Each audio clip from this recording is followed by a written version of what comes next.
le temps du réveil spirituel de l'Église de Jésus-Christ, avec le frère Zoromé Mamadou Jean-Barthélemy. Vous connaîtrez la vérité, et la vérité vous affranchira. Bienheureux frères et sœurs dans le Seigneur Jésus-Christ, je vous salue. Je vous salue dans le nom de notre précieux Seigneur Jésus-Christ. Et je prie que la paix et la joie de Dieu qui surpasse toute intelligence gardent nos cœurs attachés à Jésus.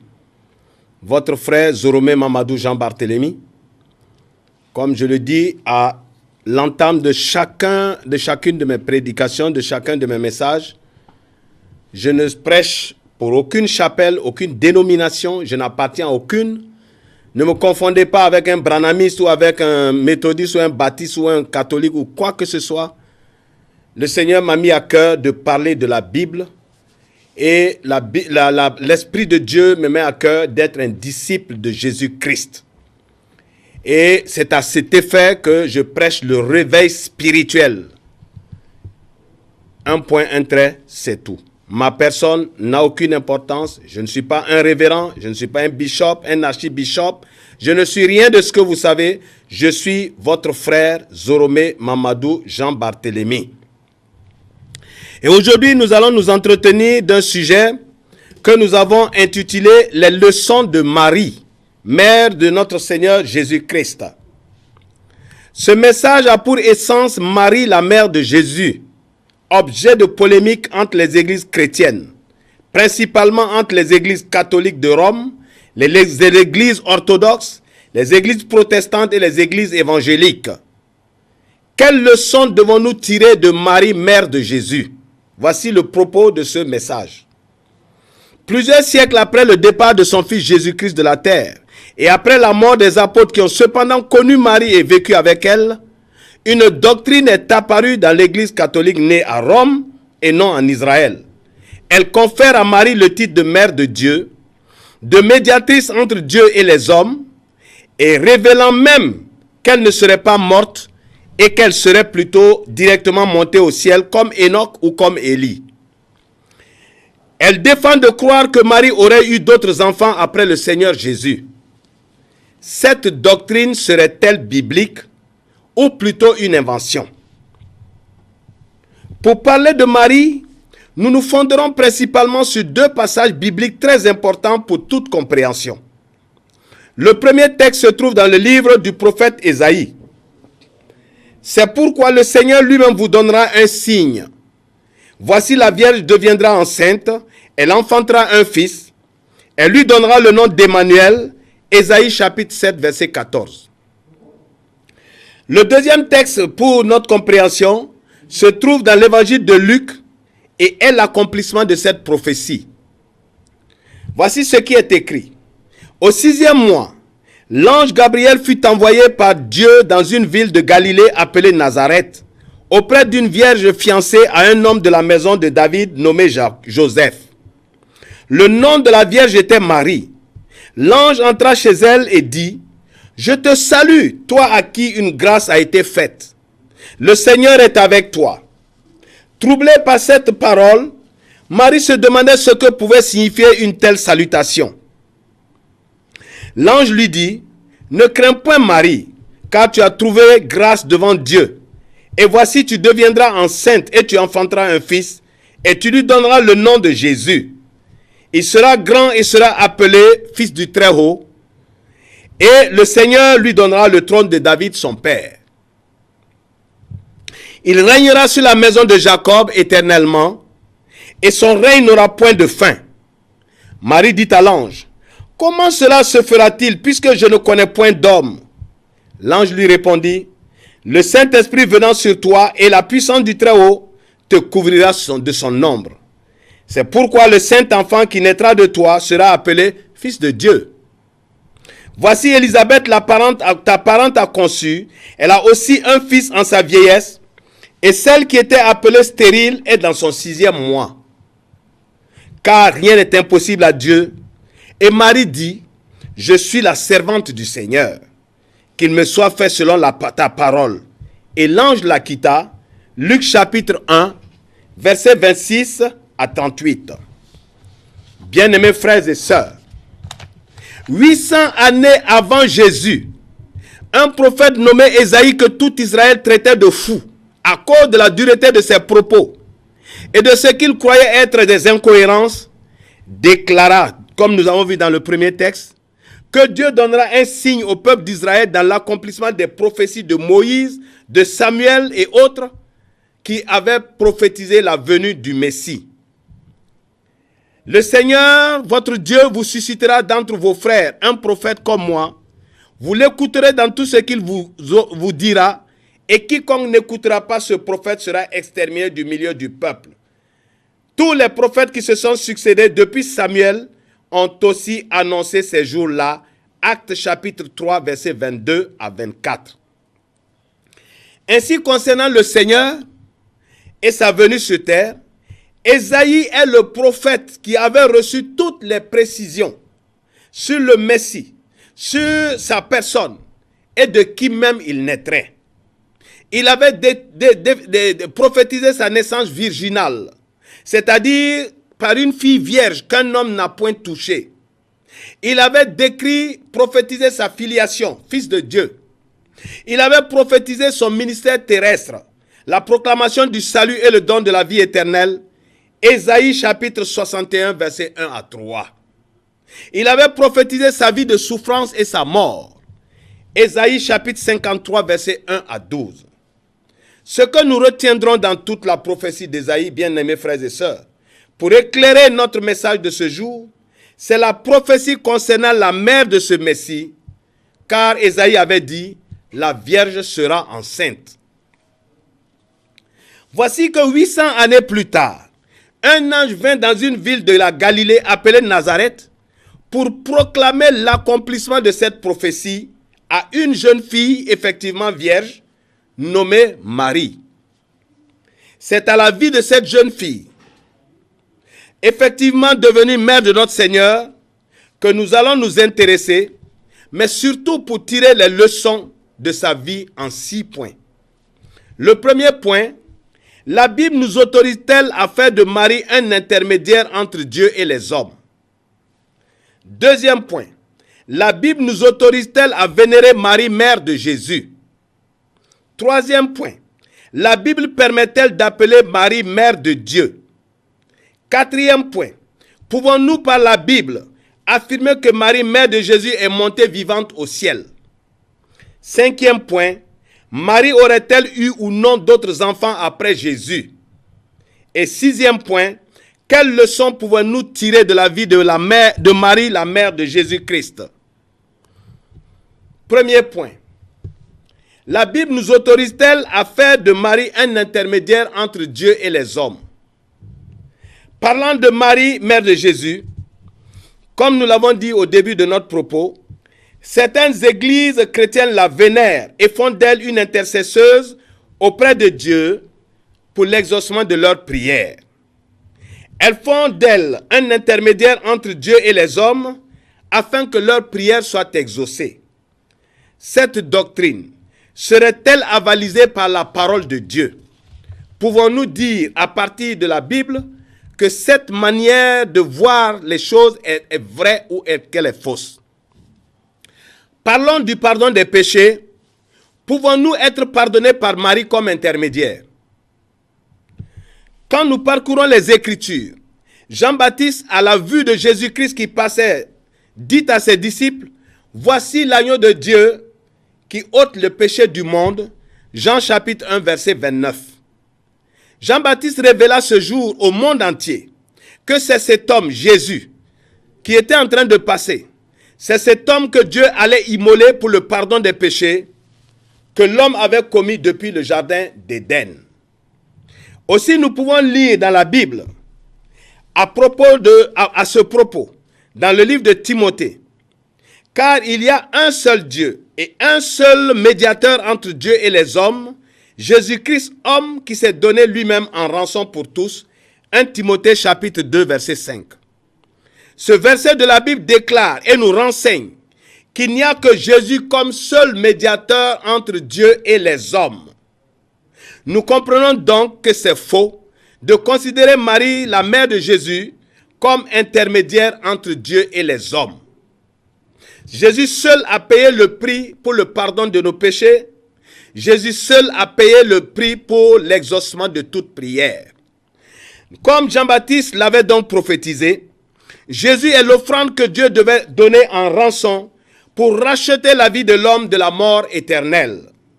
Car il l'a dit de lui-même qu'à cause du péché, le corps de l'homme retournera dans la poussière. Genèse chapitre 3, verset 19. Si le corps de l'homme retourne dans la poussière par la mort physique, si l'esprit de l'homme retourne à Dieu, car son esprit qu'il a mis en l'homme est immortel, l'âme par contre sera jugée pour mourir éternellement à cause du péché, comme il est écrit, « Voici, toutes les âmes sont à moi, l'âme du Fils comme l'âme du Père, l'une et l'autre sont à moi, l'âme qui pêche, c'est celle qui mourra. » Ézéchiel chapitre 18, verset 4. Et ce prophète continue de révéler la miséricorde de Dieu à propos du salut de l'âme qui a péché. Il dit, « Car je ne désire pas la mort de celui qui meurt, dit le Seigneur, dit l'Éternel. » Ézéchiel chapitre 18, verset 32. C'est à cette fin, parce que Dieu ne veut pas que toutes les âmes meurent, c'est à cette fin que Dieu décide de payer une rançon en donnant son Fils unique à la croix pour le rachat de toute âme. Comme Jésus lui-même le révèle dans ses enseignements à l'humanité, Dieu a tant aimé le monde qu'il a donné son Fils unique afin que quiconque croit en lui ne périsse point, mais qu'il ait la vie éternelle. Jean chapitre 3, verset 16. C'est la confirmation de ce que disait Jean-Baptiste. Voici l'agneau de Dieu qui ôte le péché du monde, de l'homme. C'est donc en Jésus-Christ seul que le péché est pardonné à quiconque. Nous voyons donc que Marie n'est pas citée à cette fin dans les Écritures. Bien-aimés frères et sœurs, concernant le pardon des péchés, Marie n'a pas été citée pour que quelqu'un soit pardonné d'un péché. Parlons maintenant du salut de l'homme après le péché. Avons-nous une promesse de salut par l'entremise de Marie? Voici ce qui est écrit à ce sujet. Il n'y a de salut en aucun autre, car il n'y a sous le ciel aucun autre nom qui a été donné parmi les hommes par lequel nous devons être sauvés. Actes chapitre 4, verset 12. La Bible affirme ici qu'il n'y a aucun autre nom d'être humain par lequel Dieu regarde une personne avec faveur.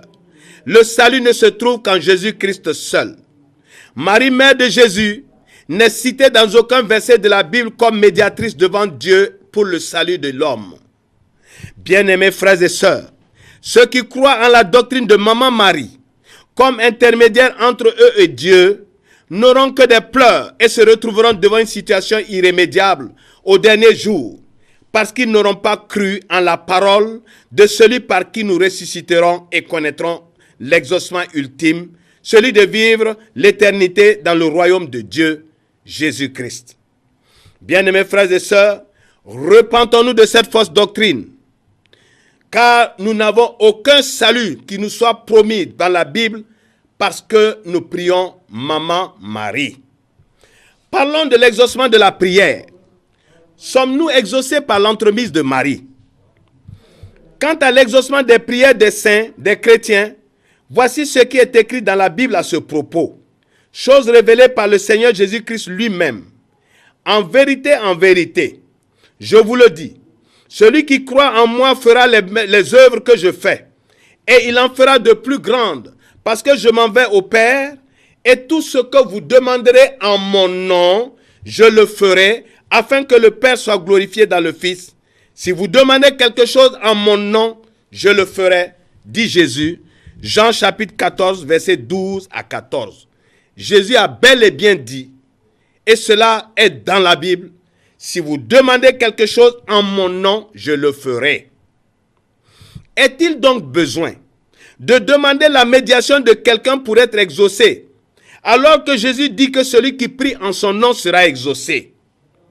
Jésus mentirait-il pour que des hommes aient inventé la recherche de la médiation par sa mère Marie?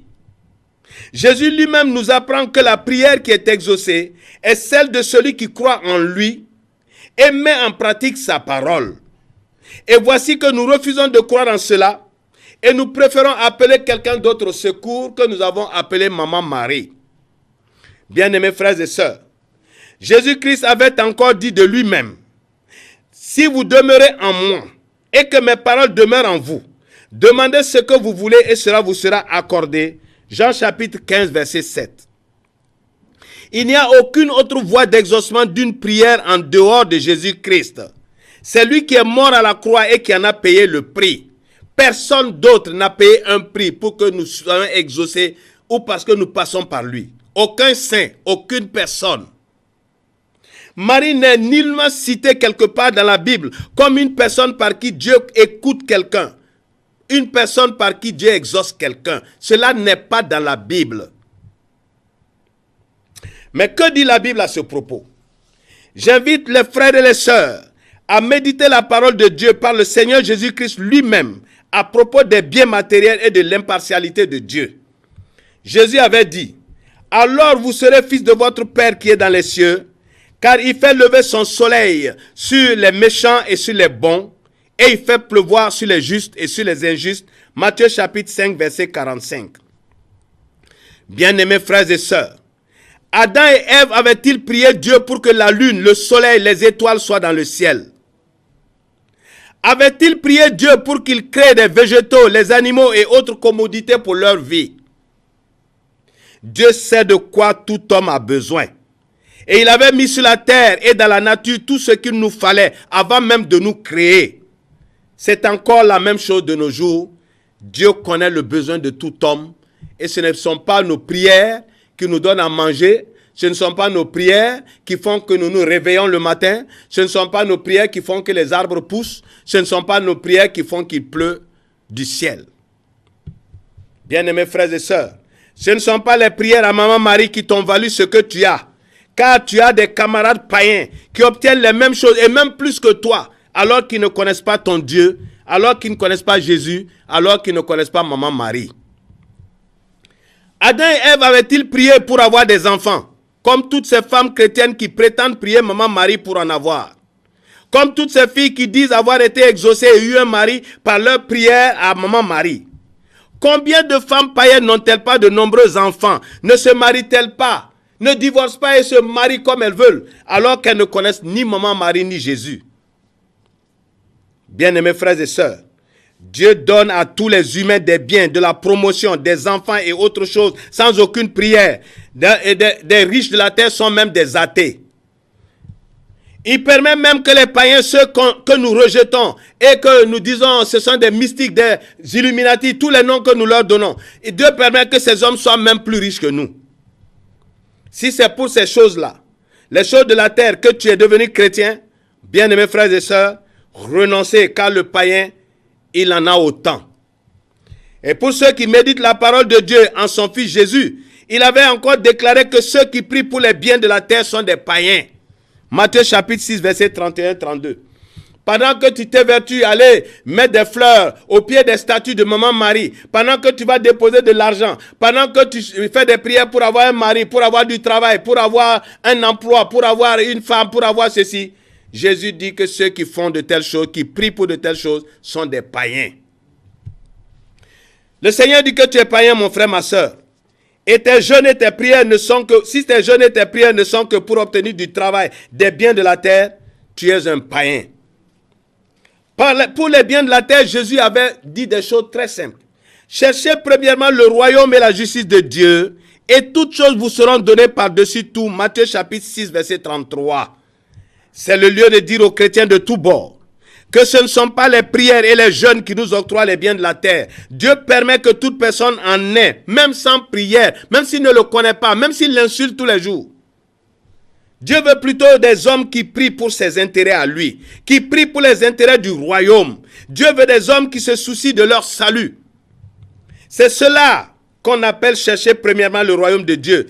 Car l'intérêt de Dieu, ce n'est pas que nous ayons des biens matériels, des immeubles, des villas. L'intérêt de Dieu, ce ne sont pas les promotions, les leaderships, les enfants, les mariages qu'enseignent des pasteurs.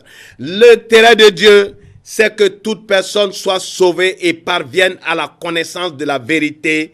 1 Timothée chapitre 2, versets 3 à 4. C'est pour cela qu'il a envoyé Jésus-Christ sur la terre. et a fait de lui l'agneau de Dieu par lequel il ôte les péchés du monde.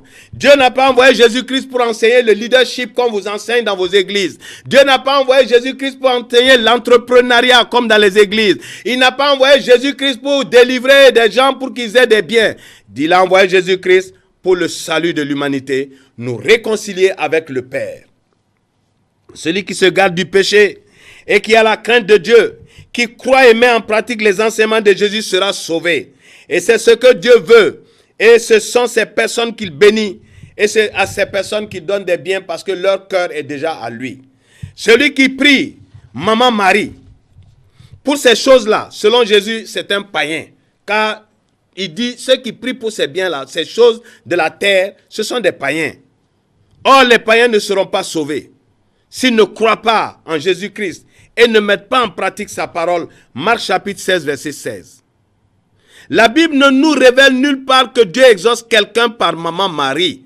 C'est un entendement humain, une philosophie humaine qui n'a rien à voir avec la parole de Dieu. Ouvrons nos yeux et regardons cette vérité dans le monde. Il y a de nombreuses personnes que les chrétiens appellent mystiques, Illuminati et autres. Des personnes que les chrétiens regardent comme des serviteurs du diable et qui cependant sont les plus riches du monde. Quelle Maman Marie ont-ils prié? Frères et sœurs, si vous avez accepté Jésus à cause de ses biens matériels et autres, détrompez-vous. Jésus est venu en priorité pour le salut. Et c'est ceux qu'il est assuré d'avoir sauvés qui reçoivent les pâturages. Ce n'est pas en pratiquant cette fausse doctrine de Maman Marie que Dieu exauce quelqu'un et lui octroie des biens de la terre. Jésus nous donne le secret de l'acquisition des biens de la terre. Ce n'est pas par des prières, par l'intermédiaire d'un saint ou par l'intermédiaire de Maman Marie. Il avait dit cette parabole simple que tout le monde peut comprendre s'il recherche la révélation par le Saint-Esprit. Je suis la porte. Si quelqu'un entre par moi, il sera sauvé. Il entrera, il sortira, il trouvera des pâturages. Le voleur ne vient que pour dérober, égorger et détruire. Moi, je suis venu afin que les brebis aient la vie et qu'elle l'ait en abondance. Jean chapitre 10, versets 9 à 10. Bien-aimés frères et sœurs, rien ne nous est acquis par des prières ou des vénérations rendues à Maman Marie. Ne nous flattons pas. C'est un mensonge, c'est un blasphème. Seul Jésus-Christ est la porte du salut et des biens de la terre, la porte des pâturages. C'est par Jésus-Christ que nous avons le salut. C'est par Jésus-Christ que nous sommes pardonnés. C'est par Jésus-Christ que nous chassons les démons. C'est par Jésus-Christ que nous avons la santé. C'est par Jésus-Christ que toutes les choses de la terre ont été créées, même Maman Marie. Deuxième point. La Bible permet-elle de vénérer Marie, mère de Jésus-Christ? Car l'Église chrétienne catholique et les orthodoxes prétendent vénérer Marie et refusent que l'on dise qu'ils l'adorent. Mais en fait, que veut dire vénérer?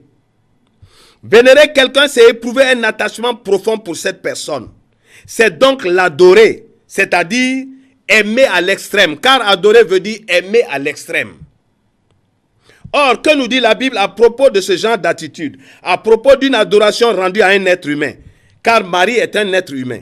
Que nous dit la Bible à propos d'un homme qui aime un homme, qui adore un autre homme? Selon Jérémie chapitre 17 verset 5, il est écrit: maudit soit l'homme qui se confie dans l'homme, qui prend la chair pour appui et qui détourne son cœur de l'Éternel. Mettre sa confiance en un homme et le vénérer, c'est de l'idolâtrie. Chose réprimandée par Dieu.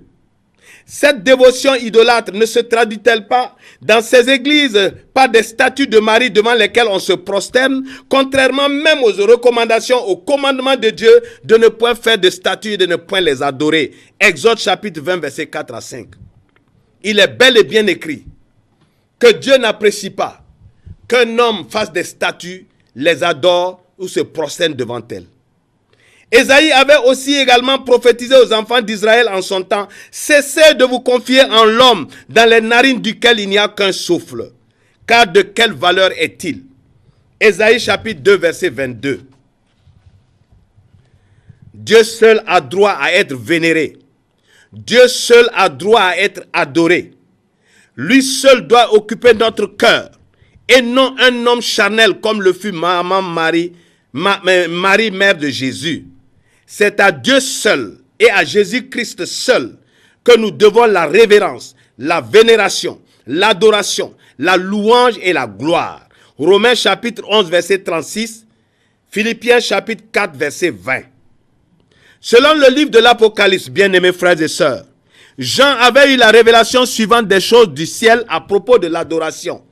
Jean avait vu par songe comment Dieu était adoré dans le ciel. Et il l'a relaté selon Apocalypse chapitre 7, verset 9 à 12. Voici ce qu'il avait vu. Après cela, je regardais, et voici, il y avait une grande foule que personne ne pouvait compter, de toute nation, de toute tribu, de tout peuple et de toute langue. Ils se tenaient devant le trône et devant l'agneau, revêtus de robes blanches et de palmes dans leurs mains. Et ils criaient d'une voix forte en disant, « Le salut est à notre Dieu qui est assis sur le trône et à l'agneau. » Et tous les anges se tenaient autour du trône, des vieillards et des 4 êtres vivants. Ils se prosternèrent sur leurs faces devant le trône et ils adoraient Dieu en disant, « Amen. » La louange, la gloire, la sagesse, l'action de grâce et l'honneur, la puissance et la force soient à notre Dieu au siècle des siècles. Amen. Nous voyons ici, selon ce qui est écrit, que Marie ne figure pas dans le ciel au rang de ceux qui doivent être vénérés ou adorés. Dans le ciel, nous avons la révélation que la révérence, la vénération, l'adoration ne sont dues qu'à Dieu seul et à l'agneau, c'est-à-dire à Jésus-Christ crucifié et ressuscité.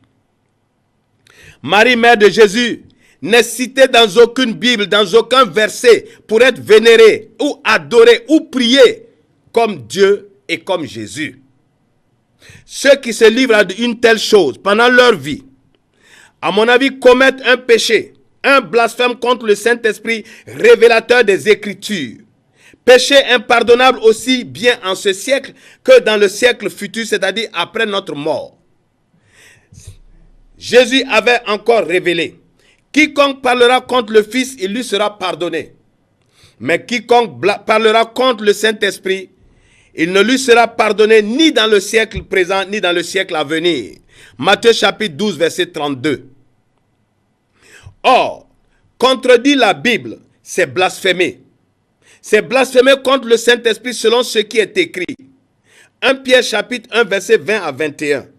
Sachez d'abord vous-même qu'aucune prophétie de l'Écriture ne peut être l'objet d'une interprétation particulière. Nous n'avons pas interprété quoi que ce soit dans les versets de la Bible. Nous n'avons pas interprété et à créer des doctrines. Car ce n'est pas par une volonté d'homme qu'une prophétie a jamais été apportée, mais c'est poussé par le Saint-Esprit que des hommes ont parlé de la part de Dieu. 1 Pierre chapitre 1, verset 20 à 21. C'est pourquoi Dieu, par l'apôtre Paul, avait révélé que toute personne qui prêche un évangile différent de celui que Christ et les apôtres ont prêché, cette personne sera maudite. Galates chapitre 1, verset 8. Bien-aimés frères et sœurs, cette doctrine de prier Marie n'a été prêchée ni par Jésus, ni par les apôtres qui l'ont connue et qui ont vécu avec elle. Bien-aimés frères et sœurs, cessons d'être religieux, de croire en des religions, de mépriser la parole de Dieu en son Fils Jésus-Christ, lequel avait dit aux Juifs, comme il nous le dit également, « Croyez en Dieu et croyez en moi ». Jean chapitre 14, verset 1. Jésus n'avait pas dit de croire en quelqu'un d'autre. Jésus n'avait pas dit d'appeler quelqu'un d'autre. Il dit « Croyez en Dieu et croyez en moi ». C'est un péché de vénérer un être humain. Marie fut un être humain. C'est un blasphème de contredire les Écritures inspirées par le Saint-Esprit. Les Écritures n'ont dit nulle part que Marie devait être vénérée. Ne courons pas à la perdition après notre mort. Il est encore temps de nous repentir. Il n'est pas convenable pour nous de dire nous suivons une religion et demain d'être rejetés. Jésus n'est pas venu enseigner une religion. Il n'y a aucune religion de la terre qui puisse dire qu'elle se réclame de Jésus-Christ. Bien-aimés frères et sœurs, celui qui contredit un seul verset de la Bible, qui interprète un seul verset pour satisfaire ses propres passions, blasphème contre le Saint-Esprit, initiateur et révélateur de la parole de Dieu. Revenons aux Écritures, au lieu de pratiquer des choses nées d'interprétations erronées d'autres hommes. Ce sont des hommes qui ont inventé cette doctrine. Elle n'est pas dans la Bible, elle n'est pas de Dieu.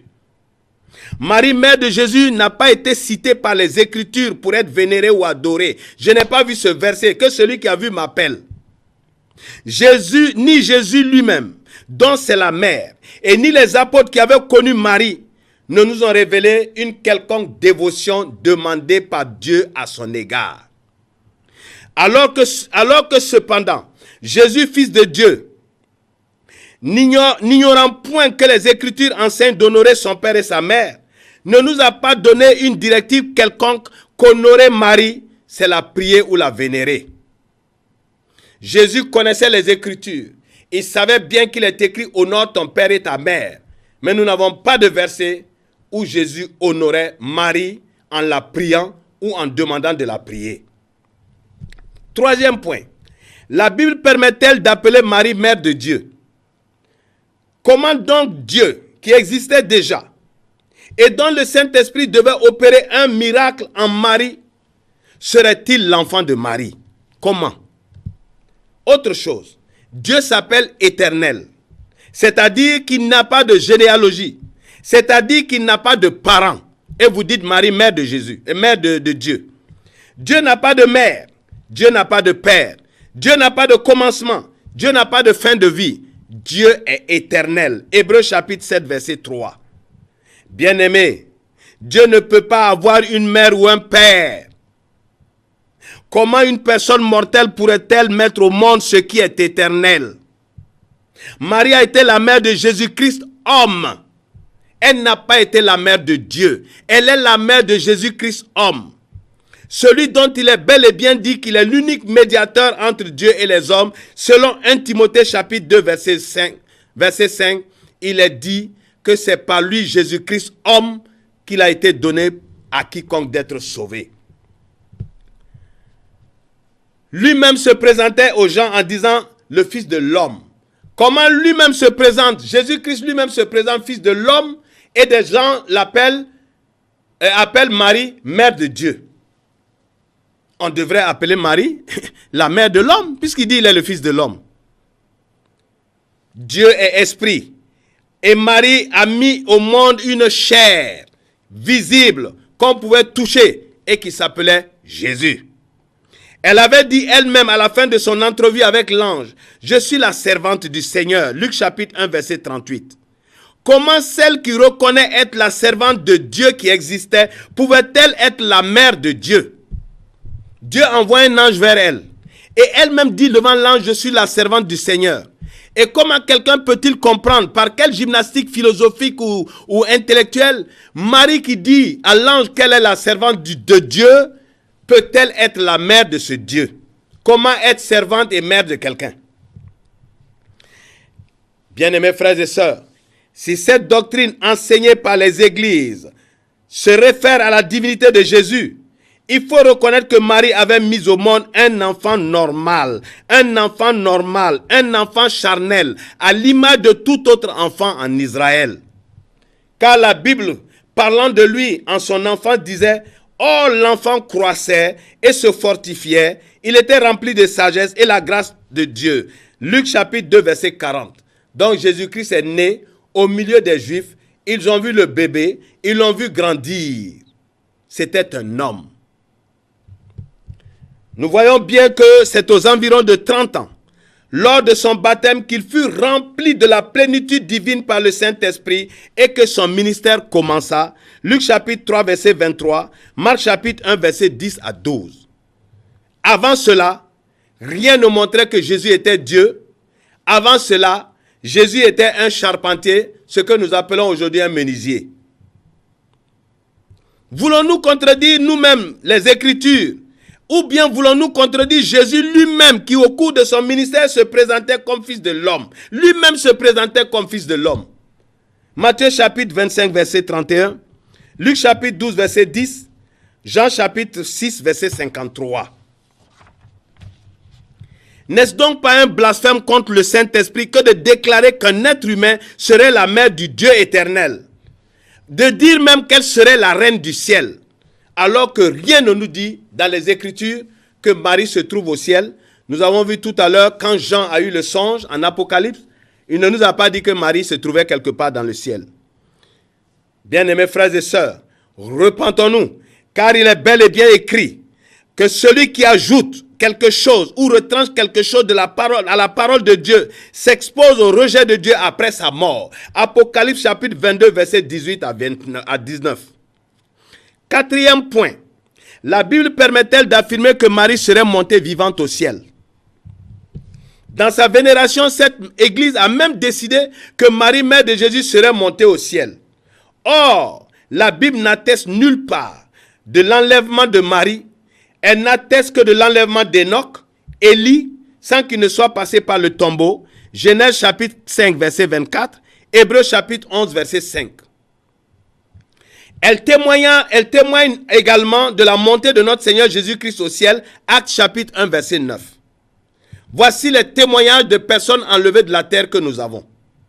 Cependant, ni les auteurs des évangiles synoptiques, c'est-à-dire Matthieu, Luc, Marc et Jean, eux qui avaient connu Marie, mère de Jésus de son vivant, ni Jacques et Jude, ses frères utérins, donc enfants de Marie, ne rendent un tel témoignage d'elle. Où donc cette église aurait-elle eu ce témoignage qui ne figure dans aucune écriture de la Bible? Où donc aurait-elle eu ce témoignage dont ne rend aucun juif? Cette église, me paraît-il, aurait donc inventé cette doctrine à l'image de notre Jésus-Christ qui est monté vers le Père. Et elle a même créé une fête dont la Bible ne parle pas et qu'elle a nommée Assomption, c'est-à-dire la montée de Marie au ciel. Que quelqu'un aime ou quelqu'un n'aime pas, nous n'avons aucune Bible qui nous donne référence de ces choses. Chose au sujet de laquelle aucun juif, aucun apôtre de Jésus, ni l'histoire de l'humanité n'en rendent un témoignage jusqu'à ce jour. Selon quel verset de la Bible, donc, pourrait-on justifier cette grossière affirmation, cette parodie émotionnelle? Marie, mère de Dieu. Bien-aimés frères et sœurs, sans le témoignage de la Bible, personne n'a le droit de faire croire que Marie fut un être différent de nous. Elle avait reçu et manifesté la grâce de la foi. Elle est certainement retournée à la poussière comme tout homme, car il est écrit, tu es poussière, tu retourneras à la poussière. Et ceux qui ne sont pas retournés à cette poussière, la Bible nous parle d'Enoch, la Bible nous parle d'Élie, la Bible nous parle de Jésus-Christ qui est entré dans la tombe, en est ressorti et est parti. Nous en avons le témoignage. Donc, Marie serait bel et bien morte et certainement retournée à la poussière comme tout autre homme. Ceux qui la vénèrent ou prient par son intercession, prient en réalité par une intercession de personnes décédées qu'ils appellent saints. Ils invoquent en réalité des esprits de mort, chose interdite par Dieu, Deutéronome chapitre 18, versets 10 à 11. De toute façon, cela n'a aucune importance pour le salut de l'humanité que Marie soit montée au ciel. Il n'existe aucun témoignage d'un apôtre ou d'un juif qui l'ait vu partir. Cependant, les apôtres ont écrit les évangiles. Quelqu'un parmi eux au moins aurait écrit qu'il a vu Marie décoller, partir au ciel. Bien-aimés frères et sœurs, attention à ce que nous sommes en train de faire, car nous pouvons dire tout ce que nous voulons, nous pouvons faire tout ce que nous voulons, nous pouvons adorer ce que nous voulons, mais la fin sera catastrophique. Aujourd'hui, que chacun de nous revienne aux Écritures pour regarder ce qui est vrai, ce qui est faux. Cinquième point. Selon la Bible, Marie aurait-elle eu d'autres enfants après le Seigneur Jésus-Christ? L'Église chrétienne romaine prétend que Marie n'aurait pas d'autres enfants en dehors de Jésus.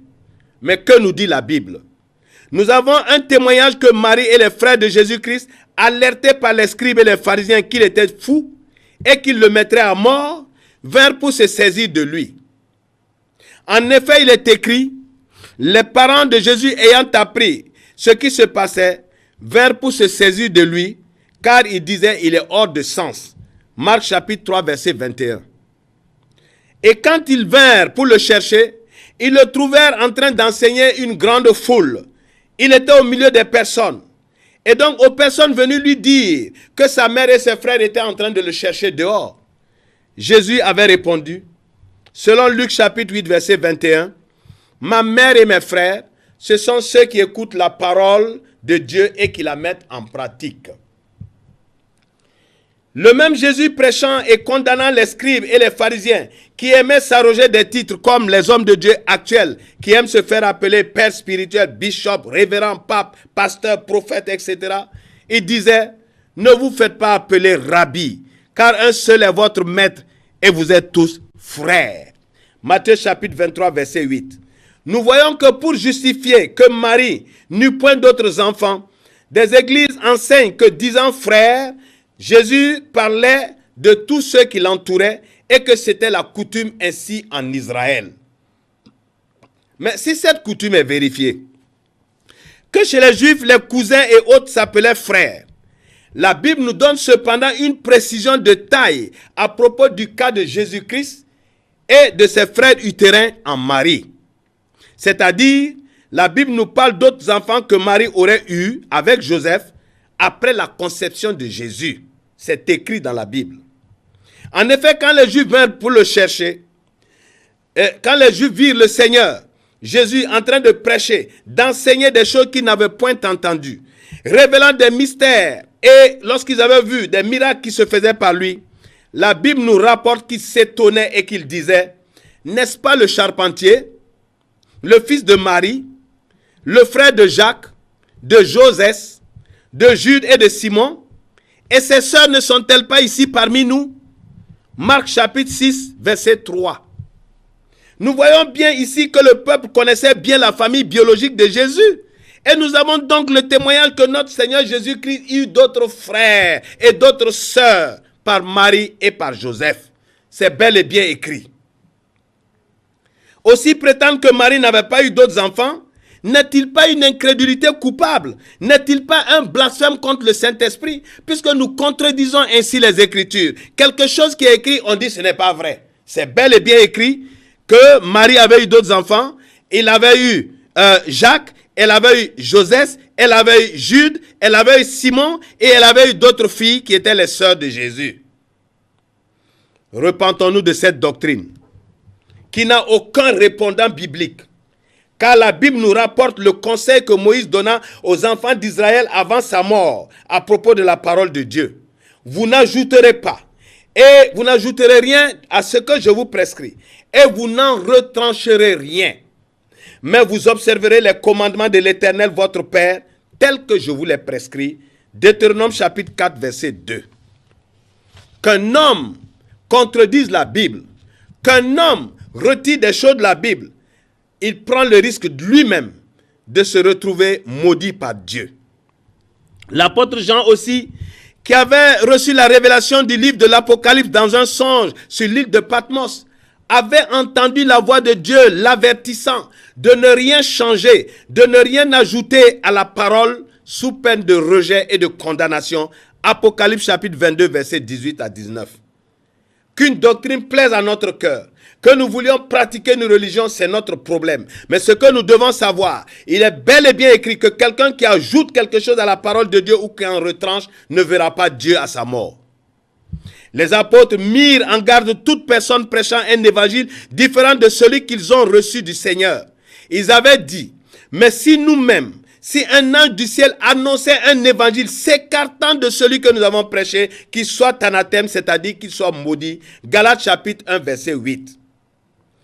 Or, bien-aimés frères et sœurs, ni Jésus-Christ, ni les apôtres n'ont prêché une dévotion ni une quelconque vénération à rendre à Marie. Bien-aimés frères et sœurs en Christ, ne prenons pas le risque de nous retrouver un jour rejetés par Dieu, après avoir cru pratiquer quelque chose qui est agréable, quelque chose qui touche notre cœur, quelque chose qui nous plaît, et qui cependant est une invention, quelque chose qui serait peut-être abominable devant Dieu.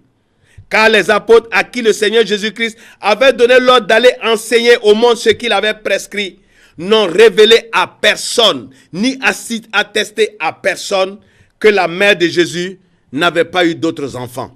Au contraire, ils en rendent témoignage dans les évangiles que que Marie avait eu d'autres enfants, dont l'un s'appelait Jacques, dont l'un s'appelait Joseph, dont l'un s'appelait Jude, et qu'elle avait eu même d'autres filles. Bien-aimés frères et sœurs, les apôtres avaient au contraire connu et vécu avec Jacques, Joseph, Jude, Simon et les sœurs de Jésus. C'est pourquoi ils en rendent témoignage. Selon l'évangile de Marc, ils en rendent témoignage. Est-ce vraiment le rôle d'un chrétien de contredire la Bible, parole de Dieu? Par quoi donc serait-il sauvé à sa mort?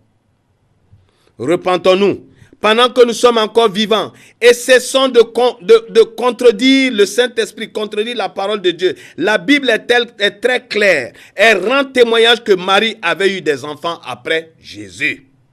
6e point. Quelle leçon la Bible nous donne concernant Marie, mère de Jésus?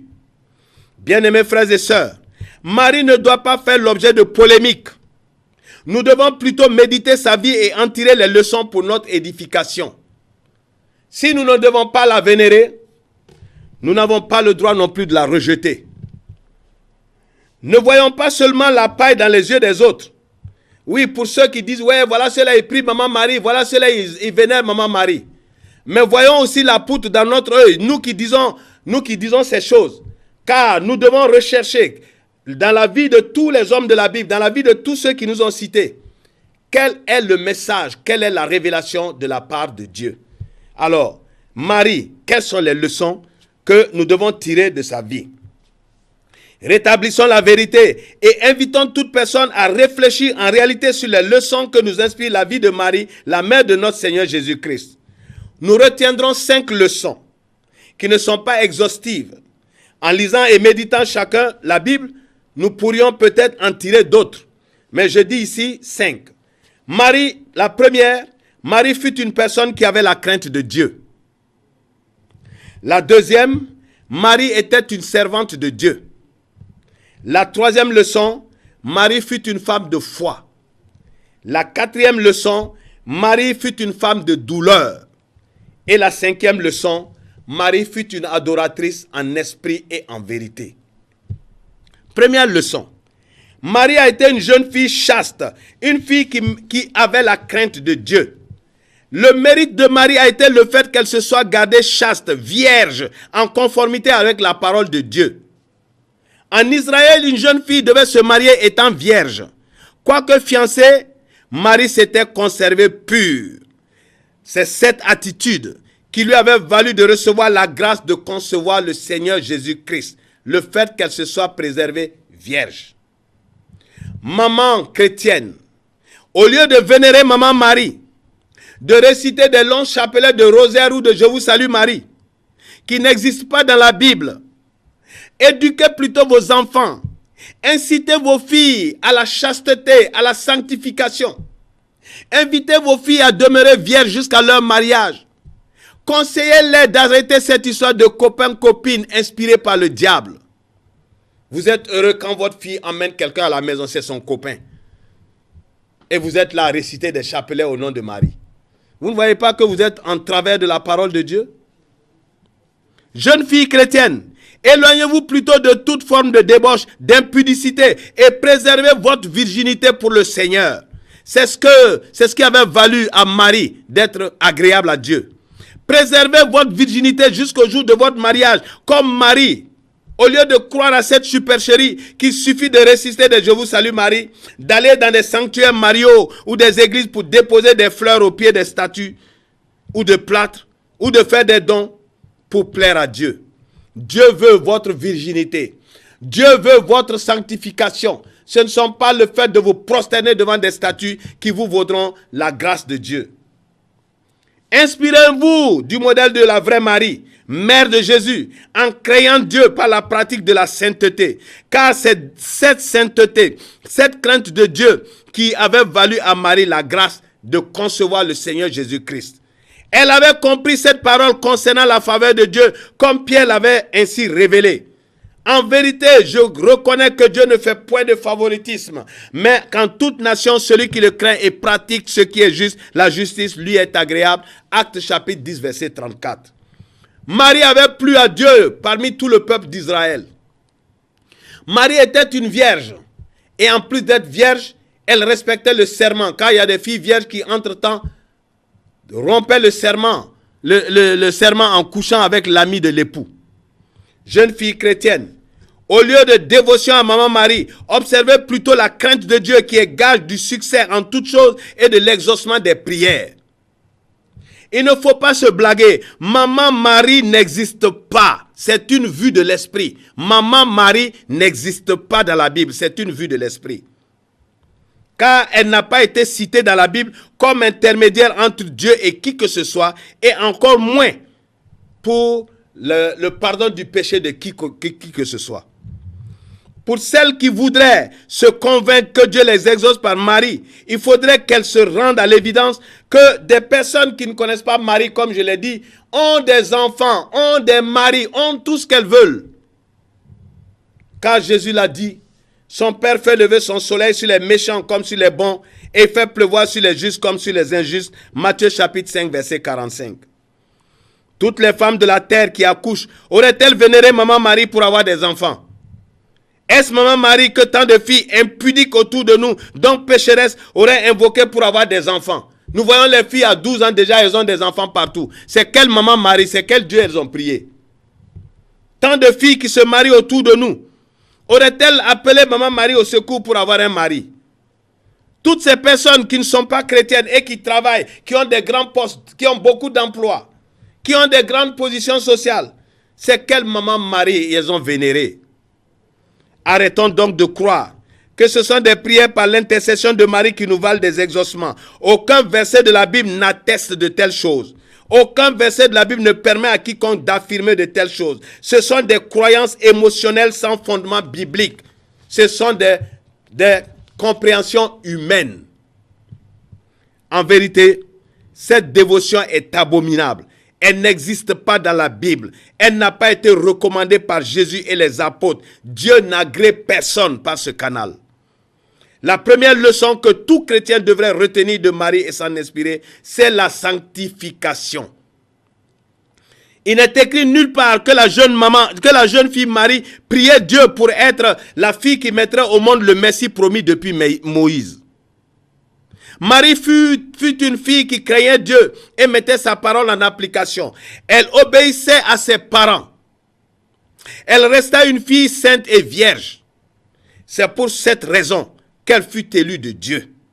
C'est la sainteté et non des prières qui nous rapprochent de Dieu, qui nous accorde toute faveur en son Fils Jésus, à cause de notre sainteté et à cause de ce que nous avons été pardonnés de nos péchés. Car Dieu ne préfère aucun homme à un autre.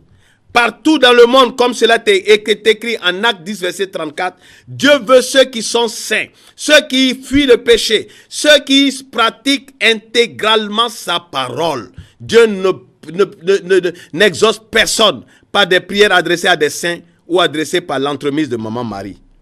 Jeunes filles, jeunes gens, au lieu de prier à tort, Maman Marie pour des choses matérielles alors qu'elle n'était pas mariée, alors que n'étant pas marié, vous commettez l'iniquité, la débauche avec un copain ou avec une copine. Efforcez-vous plutôt par la repentance à demeurer pur, saint et intègre dans la pratique de la vraie parole de Dieu. Vous allez coucher avec des hommes à gauche et à droite, et maintenant vous venez devant des statues, vous vous prosternez, vous récitez des Je vous salue Marie, et vous dites que c'est comme ça vous êtes exaucés. Selon quelle parole de Dieu, selon quelle Bible? Repentons-nous. Abandonnons le péché sexuel, car Marie n'avait pas commis de telles désobéissances pour avoir la faveur de Dieu. Il ne nous a pas dit que Marie couchait avec des hommes et qu'elle priait et que c'est pour cela que Dieu l'avait exaucée. Bien-aimés frères et sœurs, il est bel et bien écrit dans les épîtres aux Hébreux, chapitre 12, verset 14, « Recherchez la paix et la sanctification, sans laquelle nul ne verra Dieu. » Sans la sanctification, il est impossible de voir Dieu dans notre vie actuelle. Il sera impossible que nous soyons sauvés. Il sera impossible que nos prières soient exaucées.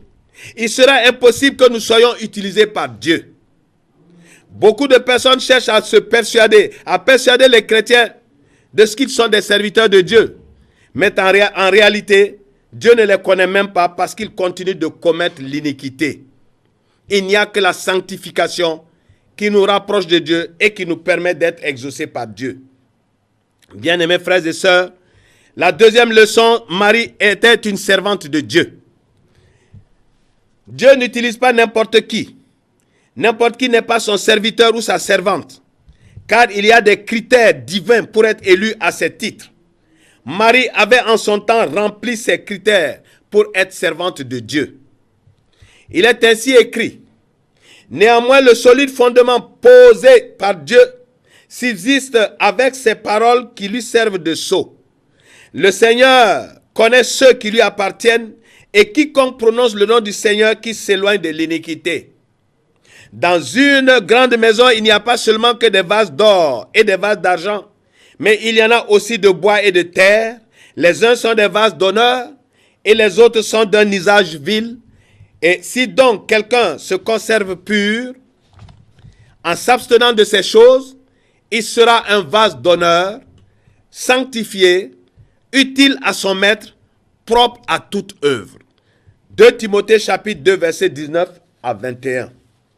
Comme il est ainsi écrit, un serviteur de Dieu est une personne spéciale devant Dieu et devant les hommes.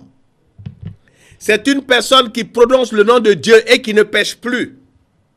C'est une personne qui prononce le nom de Jésus et qui ne pêche plus. Jésus est la parole. C'est quelqu'un qui prononce la parole et qui la vit. Cette personne est comme un vase en or que Dieu peut utiliser. Car Dieu est un roi. Il est le roi des rois. Et il n'utilise pour boire que des vases en or, des vases en métaux précieux. Ce ne sont pas les choses de ce monde qui font d'un homme un serviteur de Dieu. Ce ne sont pas les formations pastorales ou les études ou les diplômes théologiques. Le sceau de Dieu, c'est le tampon de Dieu, c'est la sanctification. Et c'est ce tampon qui était sur Marie. Dieu est saint. Il n'utilise que des personnes saintes. Il n'utilise que des personnes mises à part, comme Marie s'était mise à part. Marie n'est pas la jeune fille qui courait les rues la nuit avec des copains. Marie était une fille vierge qui priait et adorait le Seigneur. La Bible nous déclare que Dieu voudrait des hommes à son image. Il avait dit au peuple d'Israël: vous serez saints pour moi, car je suis saint. Moi, l'Éternel, je vous ai séparés des peuples afin que vous soyez à moi. Lévitique chapitre 20, verset 26. Pour être utilisé par Dieu, un homme doit être saint à tout point de vue. Et c'est ce que Marie avait été, un bel exemple. Un homme qui prononce le nom du Seigneur Jésus et qui vit encore sous le sceau du péché ne peut être utilisé par Dieu. Il se flatte lui-même. Il trompe les chrétiens. C'est un imposteur. Un homme qui aime l'argent et les plaisirs de la terre ne peut être serviteur de Dieu. Il le dira lui-même, il le prétendra. Mais les vrais enfants de Dieu le reconnaîtront par ses œuvres comme un imposteur, dit le Seigneur. Matthieu chapitre 7, versets 15 à 16. La leçon de Marie, c'est que tout le monde n'est pas serviteur de Dieu. Dieu n'utilise pas n'importe qui. Ce n'est pas le diplôme de l'école pastorale ou de l'université théologique qui confère à un individu le caractère d'homme de Dieu, qui fait de lui un serviteur de Dieu. Dieu est saint et ses serviteurs le sont également. À l'image des anges et des chérubins, ses serviteurs immédiats autour de son trône. Ne nous leurrons pas. Imprégnons-nous du modèle de Marie qui fut une femme pure, sainte, une adoratrice. Bien-aimés frères et sœurs, très peu de personnes parmi celles qui se disent serviteurs sont en réellement connues de Dieu. La Bible déclare à ce propos que ce n'est pas celui qui se glorifie, que celui qui se glorifie dans le Seigneur. Car ce n'est pas celui qui se recommande lui-même qui est approuvé, mais c'est celui que le Seigneur recommande. 2 Corinthiens chapitre 10, verset 18. Bien-aimés frères et sœurs, l'apôtre Paul disait ceci aux chrétiens de Corinthe concernant même son apostolat. Il dit: les preuves de mon apostolat ont éclaté au milieu de vous par une patience à toute épreuve, par des signes, des prodiges, des miracles. 2 Corinthiens chapitre 12, verset 12.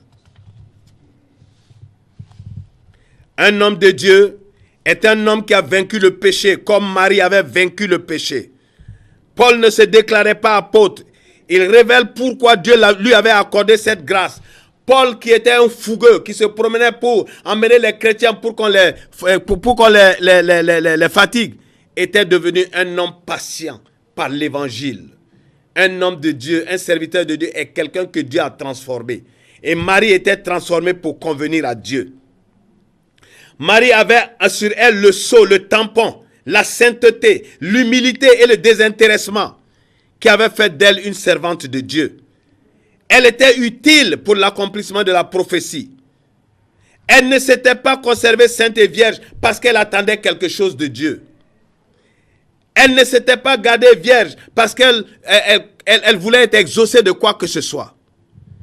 Au lieu de croire que nous pouvons atteindre Dieu en priant Maman Marie, efforçons-nous plutôt de nous inspirer de son exemple, en nous mettant à part, en tuant en nous les œuvres du diable, en nous affectionnant aux choses d'en haut plutôt qu'aux choses de la terre.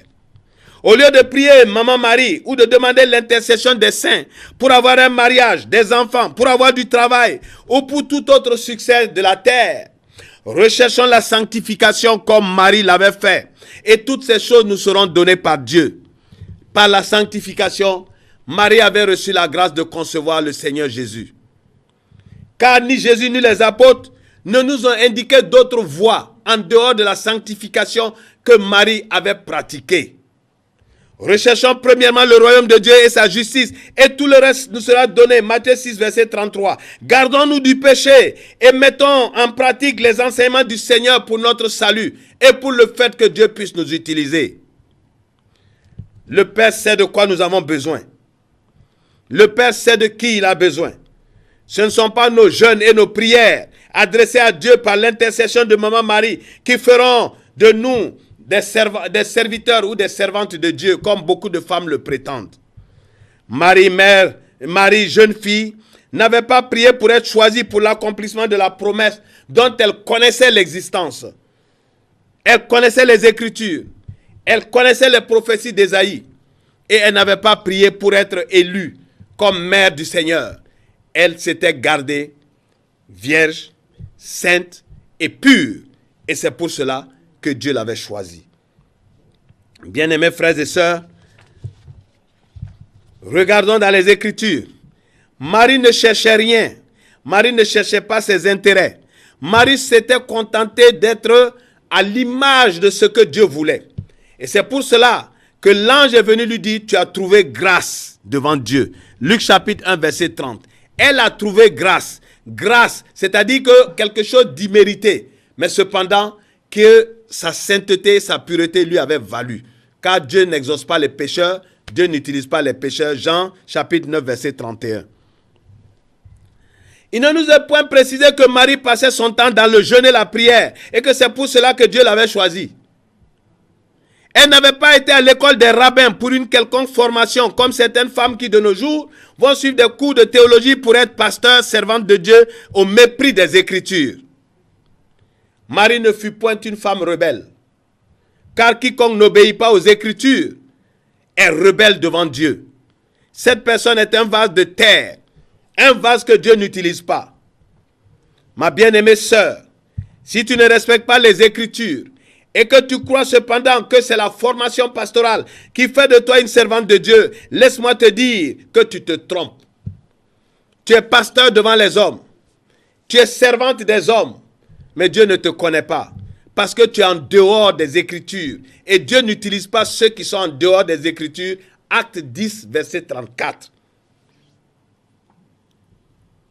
Bien-aimés frères et sœurs, repentons-nous et servons Dieu en devenant purs et saints, agréables à Dieu par la mise en pratique de la parole de Dieu que nous a enseigné Jésus-Christ par l'entremise des apôtres. C'est ce que Marie avait fait et elle avait reçu la grâce du Seigneur. Marie était un vase d'honneur parmi le peuple d'Israël. Dieu avait besoin d'une jeune fille vierge pour l'accomplissement de la prophétie, mais pas n'importe quelle vierge. Il avait besoin d'une vierge fiancée et qui respectait son serment. Marie était exactement ce que Dieu voulait.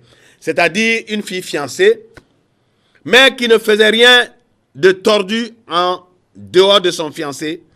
Marie était une fille de parole, une fille qui appliquait la parole de Dieu, une fille qui était pure et sainte.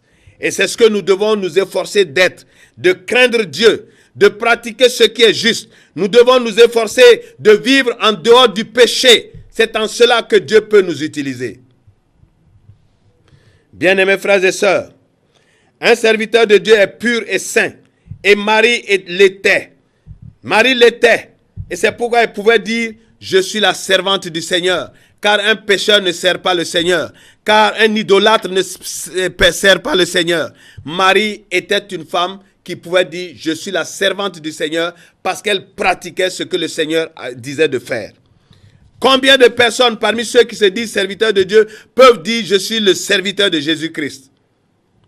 Imitons donc Marie par notre mise à part et notre abnégation dans le service de Dieu. Car Marie n'avait rien à gagner en acceptant d'accoucher Jésus.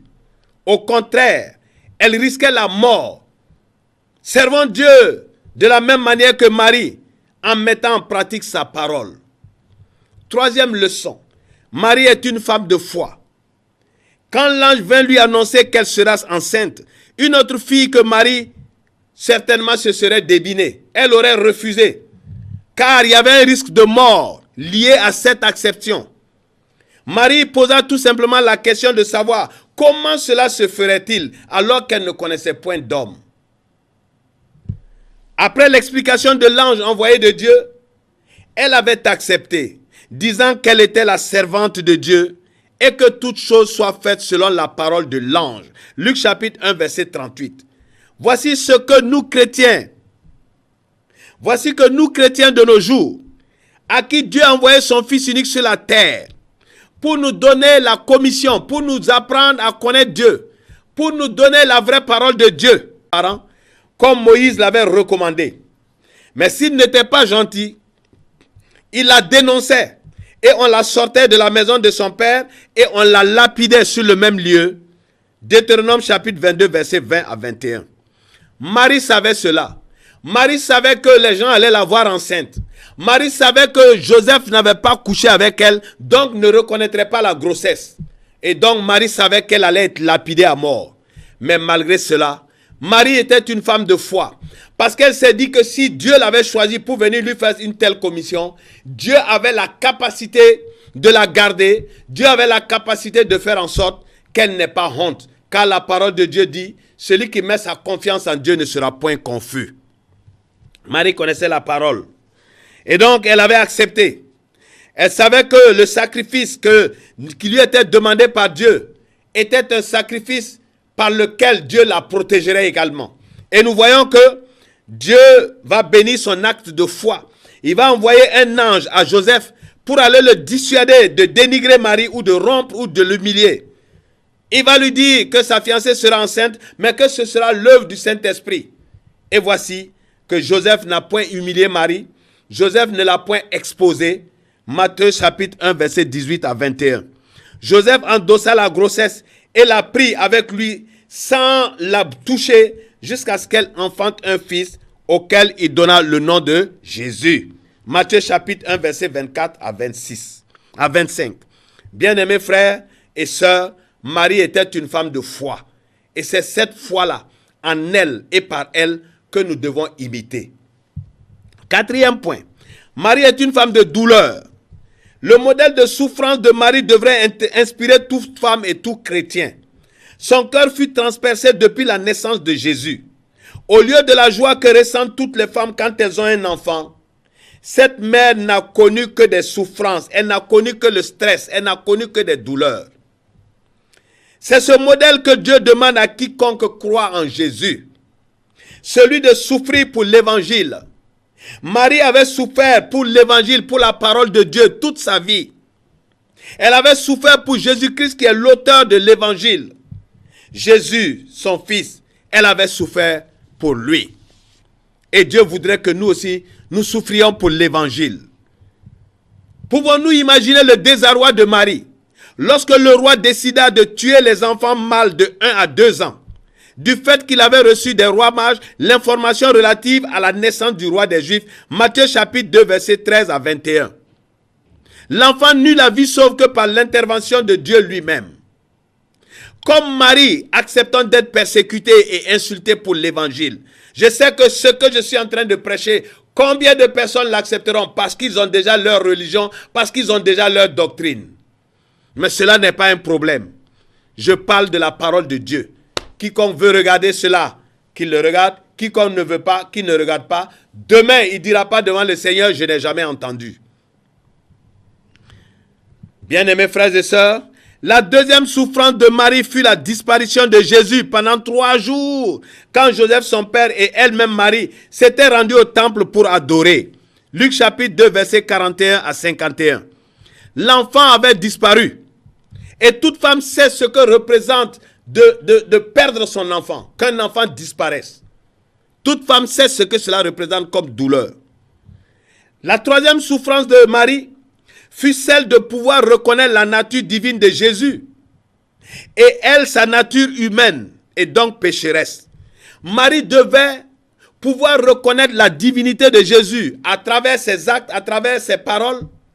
Et elle devait aussi être consciente qu'elle n'était qu'un être humain et qu'elle n'avait aucune faveur parce qu'elle était la mère de Jésus. Marie devait savoir que quoi qu'étant la mère de Jésus, son salut était dans la même direction que le salut de tout autre homme. Marie n'était pas sauvée parce qu'elle était mère de Jésus. Marie n'était pas sauvée parce qu'elle avait conçu Jésus.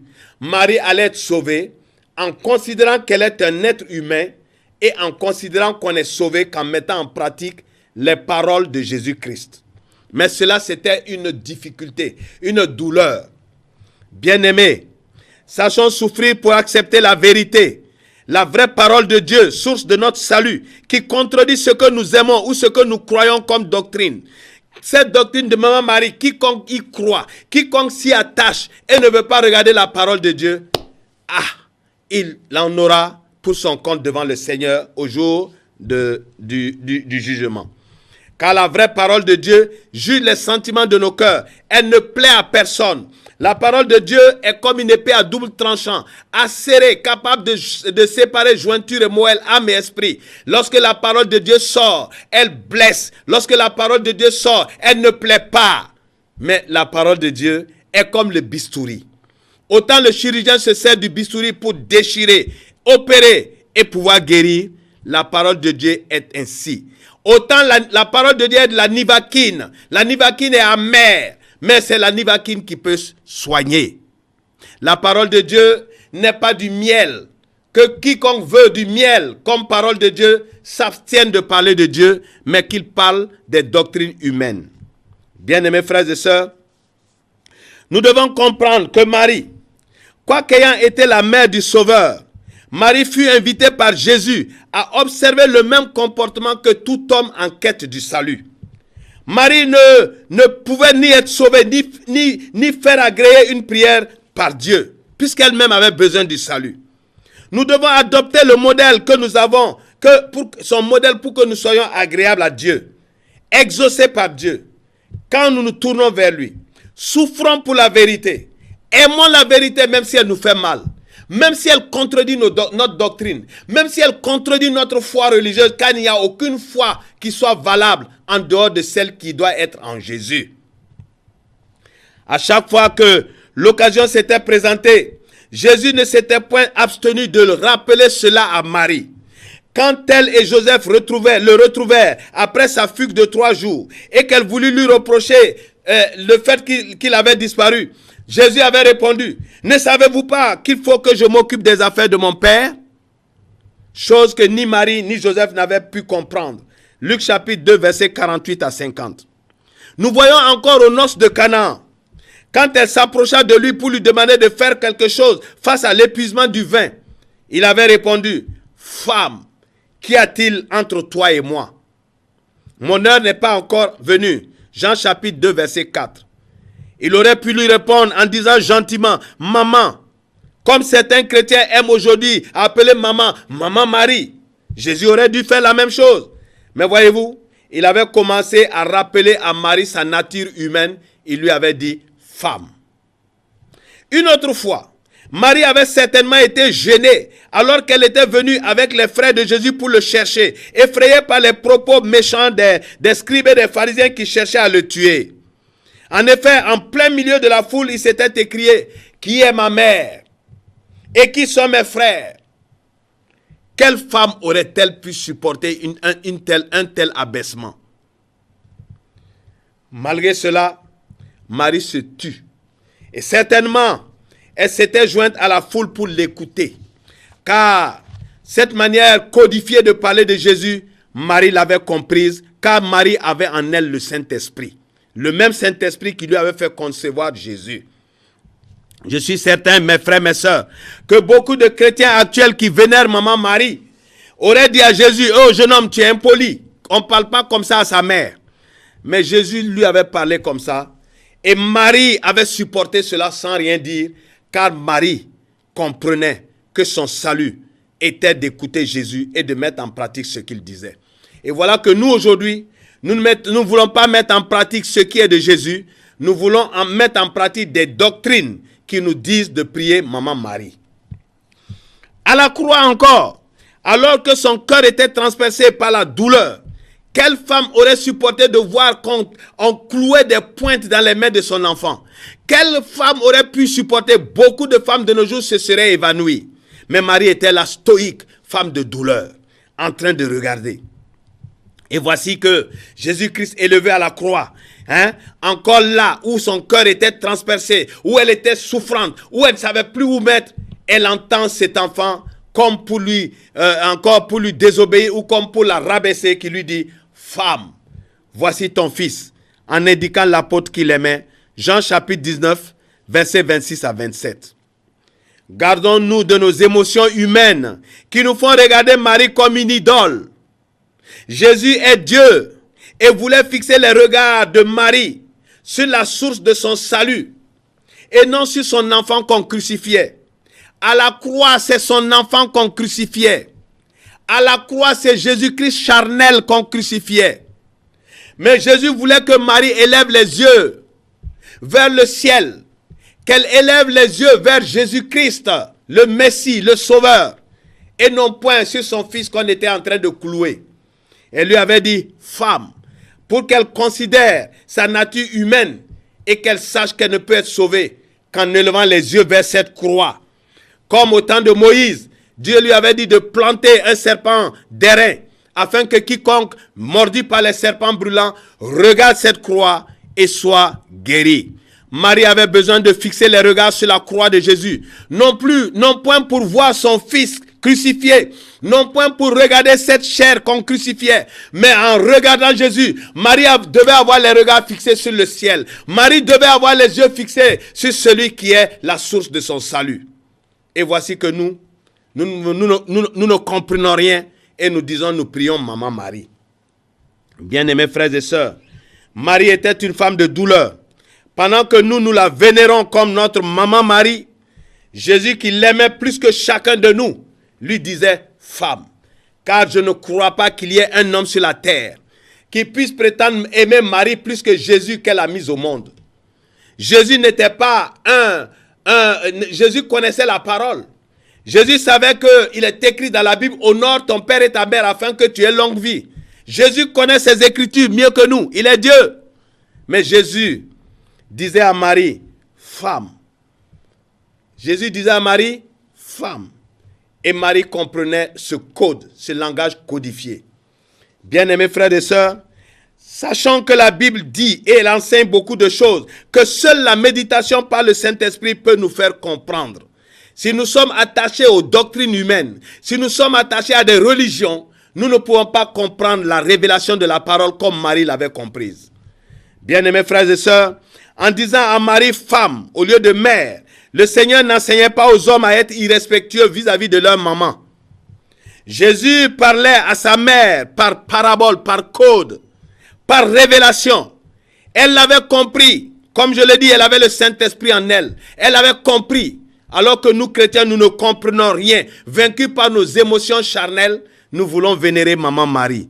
Mais je veux dire à chacun que c'est une erreur. Combien de femmes auraient supporté tout ce que les grands sacrificateurs, les scribes et les pharisiens disaient de son fils? Alors qu'elle avait vu ce fils guérir des malades, elle avait vu ressusciter des morts, elle l'avait vu purifier des lépreux, elle l'avait vu chasser des démons, elle avait vu un homme de bien. Et cependant, c'est cet homme qu'on était en train de crucifier. Combien de femmes auraient pu comprendre cela? Mais Marie le comprenait parce que visitée par le Saint-Esprit, elle savait qu'à cette croix, cet homme qu'on crucifiait n'était pas celui simplement qui est sorti de son ventre, mais c'était Jésus-Christ crucifié pour le pardon des péchés. Bien-aimés frères et sœurs, combien ne fut-elle pas malheureuse devant toutes ces moqueries, de toutes ces personnes à qui Jésus avait fait du bien. Peut-être même qu'elle reconnaissait certains dans la foule qui faisaient partie des hommes qui avaient reçu des bienfaits de Jésus. Pourquoi donc Jésus se plaisait-il à l'apostropher femme et non mère? Jésus était-il irrespectueux? Jésus était-il mal élevé, comme nous aimons le dire? Non. Comprenons que Jésus-Christ est la parole. Comprenons que la parole de Dieu concerne tout humain au même titre. Si Marie a eu la grâce d'être utilisée par Dieu, si les enfants qu'elle a eus ont reçu la grâce de naître par elle, il n'a pas été dit dans les Écritures que les conditions du salut de Marie étaient différentes de celui de tous les hommes de la terre. Marie avait reçu dans la chambre haute le même Saint-Esprit que tous ceux qui étaient là, les 120. Marie n'a pas eu un Saint-Esprit supérieur, ni plus grand, parce qu'elle était la mère de Jésus. Bien-aimés frères et sœurs, comprenez quelque chose. Jésus enseignait et révélait que ceux qui écoutent la parole qu'il a prêchée et la mettent en application sont ceux qui seront sauvés. Et Marie avait compris. Et c'est pourquoi Marie se trouvait même dans la chambre haute, en train de prier Jésus. Pendant que nous, sur la terre, nous disons que nous prions Marie. Marie était en train de prier Jésus en Actes des Apôtres, lorsque Jésus-Christ avait quitté la terre. Retenons, bien aimés frères et sœurs, que c'est ceux qui écoutent la parole de Jésus et la mettent en pratique qui seront sauvés, et non ceux qui vénèrent maman Marie. C'est ceux qui écoutent la parole de Jésus et la mettent en application qui seront exaucés. Car il a dit, tout ce que vous demanderez au Père en mon nom, je le ferai.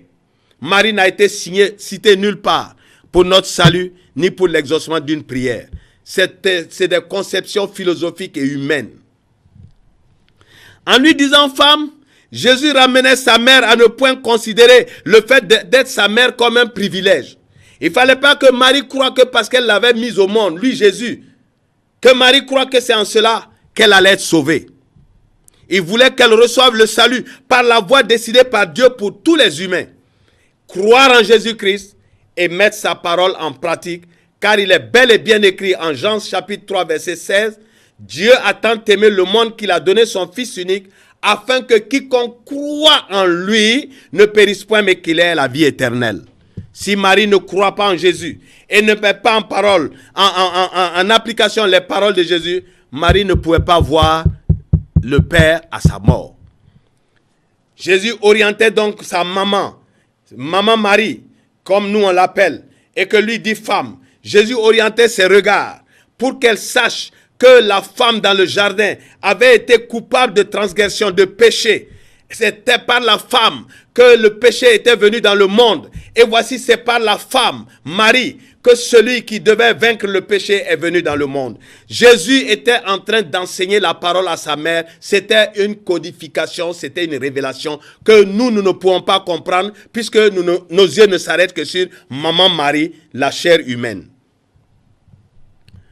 Bien-aimés frères et sœurs, quand nous lisons les épîtres de Timothée, nous voyons que Timothée dit que toute femme sera sauvée en persévérant avec modestie dans la foi, c'est-à-dire en mettant en pratique la parole, en étant soumise.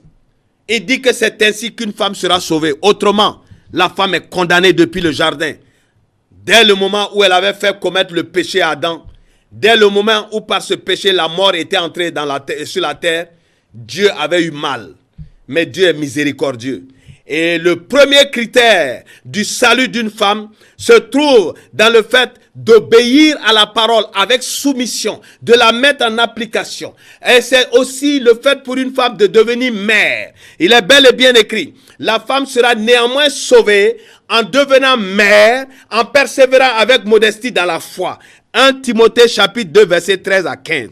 Or voici que Marie avait accepté d'être mère parce que justement elle avait un risque d'être tuée. Mais malgré tout, elle avait accepté d'être mère. C'était le premier point du salut de Marie. Car dans le jardin, Dieu avait dit à la femme en la maudissant, il lui avait dit, j'augmenterai la souffrance de tes grossesses, tu enfanteras dans la douleur. Ainsi donc, Dieu donne à la femme l'une des voies de son salut. Si malgré le fait que Dieu a dit que la douleur, l'accouchement sera douloureux, si malgré cela, une femme accepte d'être mère, c'est le premier point de son salut. C'est le premier point de son salut. Et Marie avait accepté d'être mère, quoique courant le risque d'être tuée. Et le deuxième point, c'est de persévérer avec modestie dans la foi, c'est-à-dire avec modestie dans la pratique de la vraie parole de Dieu. Marie avait rempli les critères. Et c'est ce modèle que toute femme doit regarder. Toute femme doit accepter d'être mère. N'allez pas comme ces femmes féministes qui disent qu'elles ne veulent pas être mères. N'allez pas comme ces femmes féministes qui disent qu'elles sont les égales des hommes. Mais femme, accepte d'être mère. Et sois soumise à ton mari. Et persévère avec modestie dans la pratique de la foi, c'est-à-dire la vraie parole de Dieu. Marie était cette femme-là. Et c'est son modèle que tu dois imiter. Bien-aimés frères et sœurs, comme je le dis, que toutes ces femmes remplies d'orgueil et qui défient la parole de Dieu en se proclamant pasteur, je vous parle par ce message. Dieu vous parle par ce message. Dieu n'a pas mis la femme pour conduire le peuple de Dieu. Lisons bien la parole de Dieu. Dans l'Ancien Testament, il n'y a jamais eu une femme sacrificateur ni lévite. Cependant, Aaron et Moïse avaient des sœurs. Aucune femme n'a été citée comme lévite, comme sacrificateur.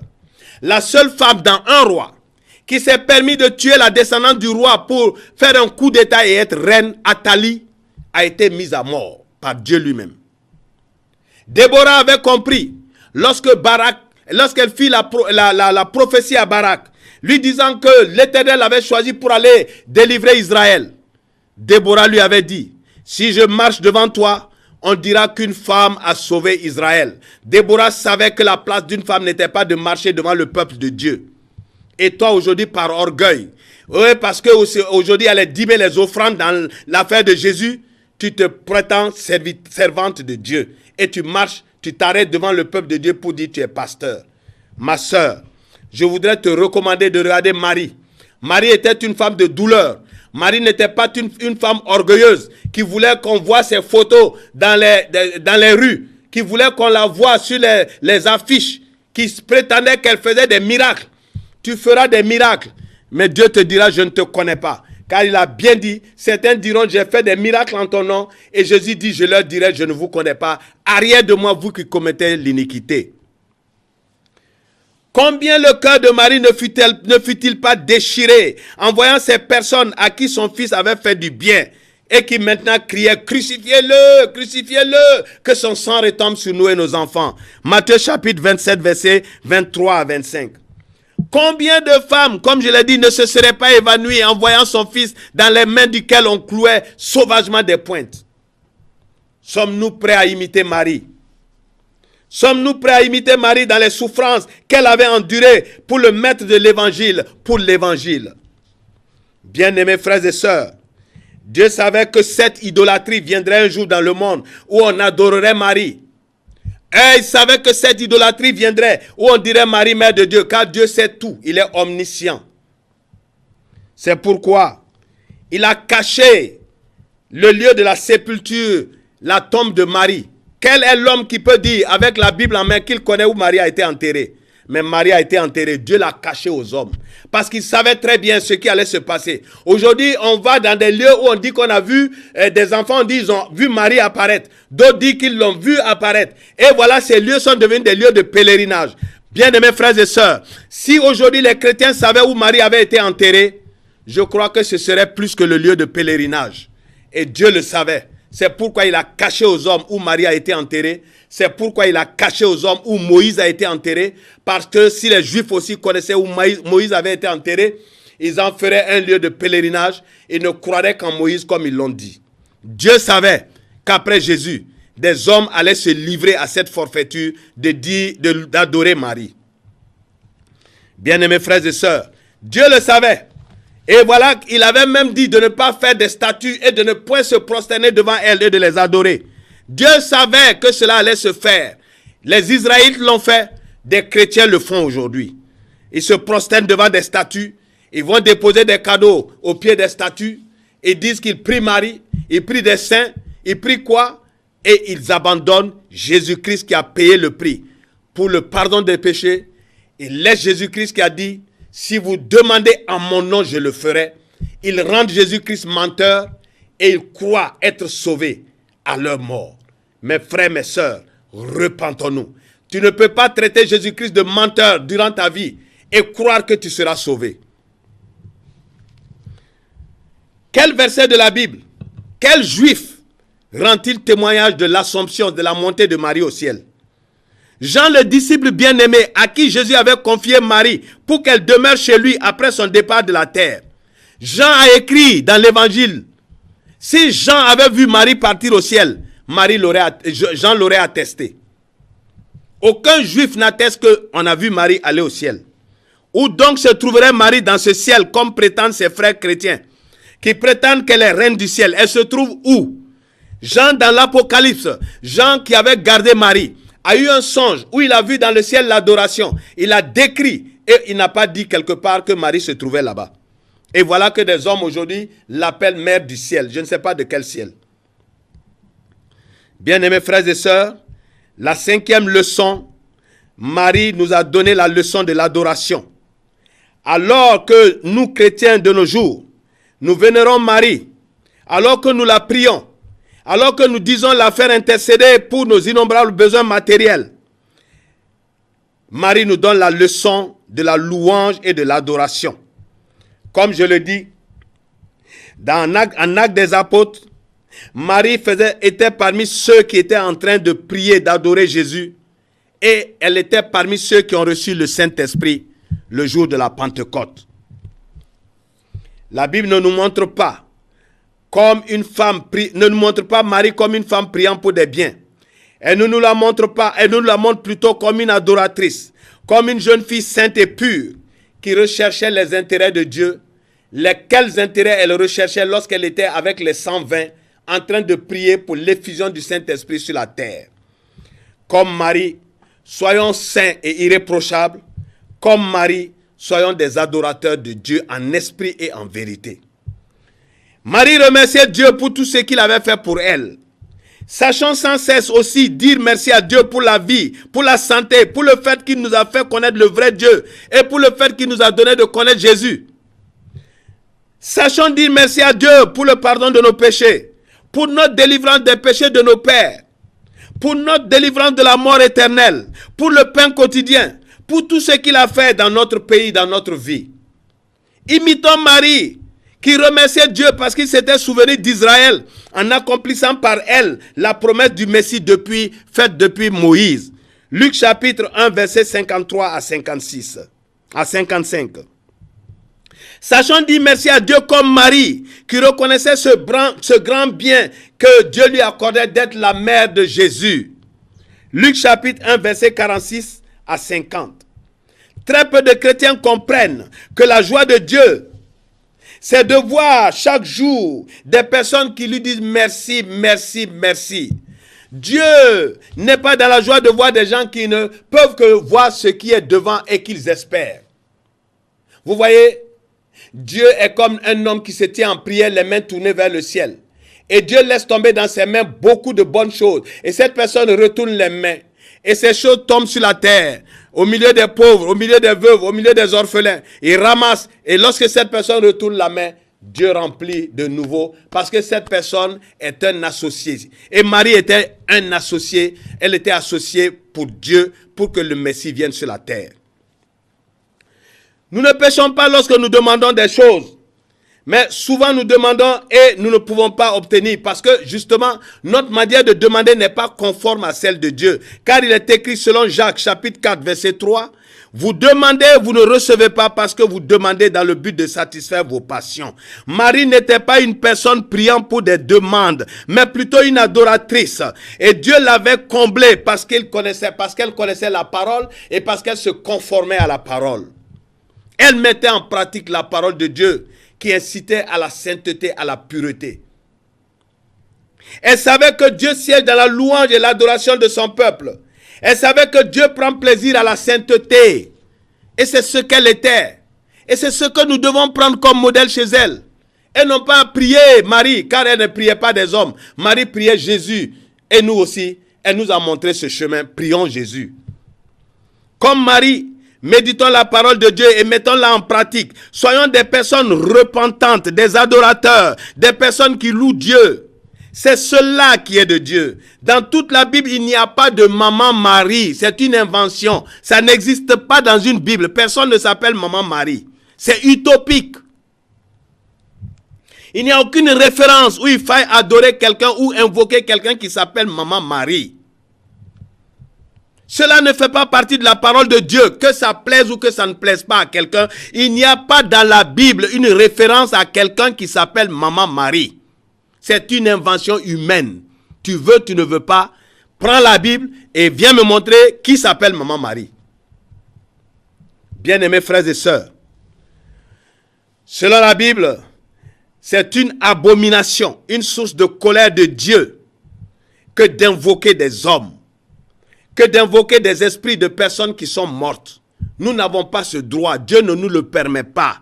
Jésus-Christ, nous l'invoquons parce que Jésus-Christ est assis vivant dans le ciel. La Bible dit qu'il est monté avec son corps. Les gens l'ont vu partir.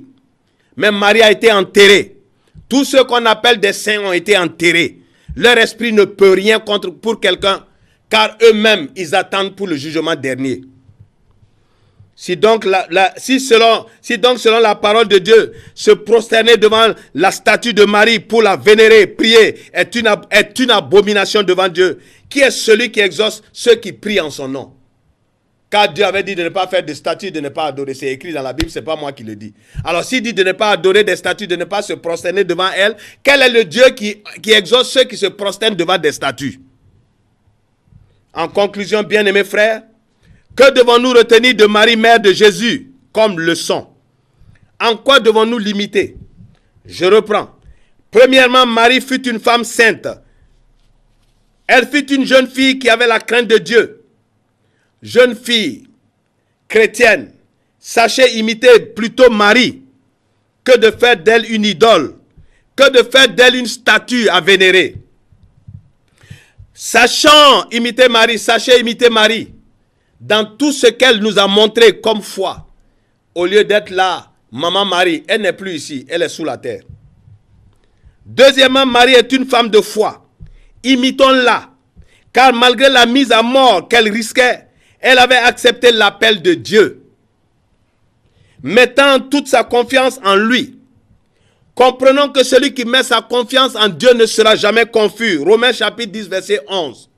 Mets ta confiance en l'Éternel. Recommande-lui ton sort.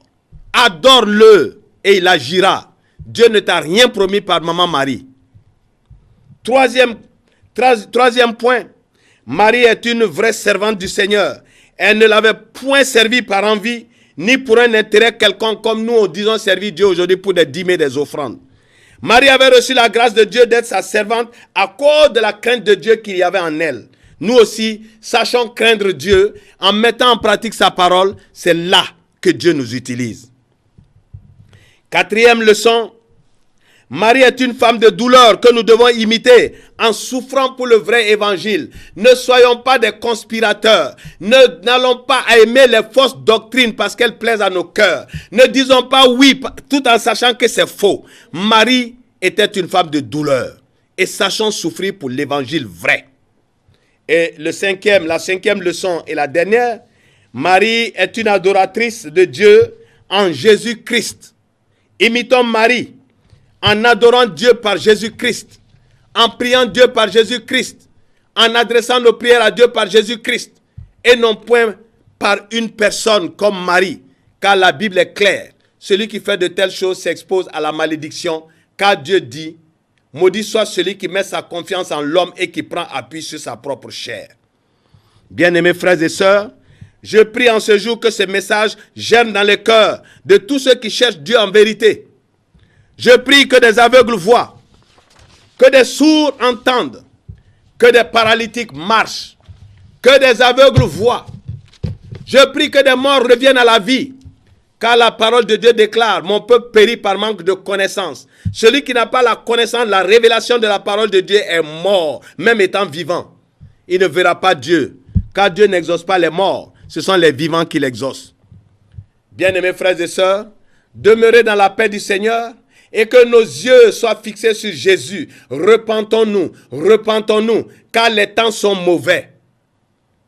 Votre frère Zoromé Mamadou, Jean Barthélemy. Mon contact, 00225 0703 51 54. Mon adresse email, mamadouzor@gmail.com. Mon adresse WhatsApp, c'est le même numéro que mon numéro de téléphone, 00225 0703 51 54. Que Dieu vous bénisse et que la paix de Dieu qui surpasse toute intelligence humaine garde vos cœurs attachés à Jésus-Christ. Demeurez bénis au nom de Jésus-Christ. Amen.